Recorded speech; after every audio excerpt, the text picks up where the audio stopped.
I don't know what it is with the Mets and sucking, but it's got to stop. I'm actually going to the game briefly tonight, not saying for the full game, but I'm seeing part of the game against the Mariners.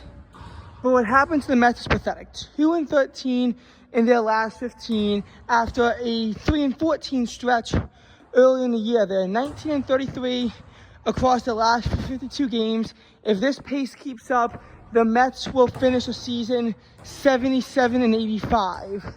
Mets are one of only two teams to have a 2-13 or worse stretch in 15 games and be the best team in the MLB in June. The only other team, the 2017 Dodgers, started this collapse off 91-36, and they still finished 92-52.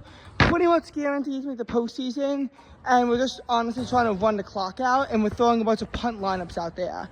Didn't work, and they eventually had to stand back on business again, but it's different. The Mets were a team that were 8.5 games up on a final playoff spot on June 12th. Even 6 games up on July 27th. They were, 5.5 up on the division on June 12th, looking like the best team in baseball.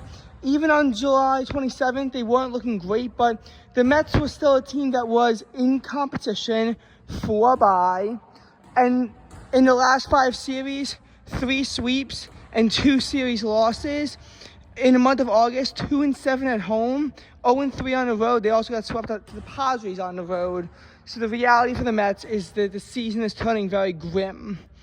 They're only a half game up on the Reds. Tonight could be the night where the Mets lose their playoff spot. It genuinely could be. Tonight could be the night where the Mets lose their playoff spot that they have had since April.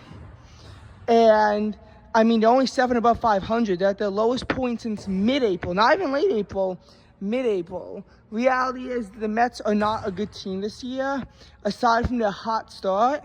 And it's really starting to fizzle out at this point. I'm not saying that they can't turn the ship, but barring a huge culture change, the Mets season is looking pretty toast.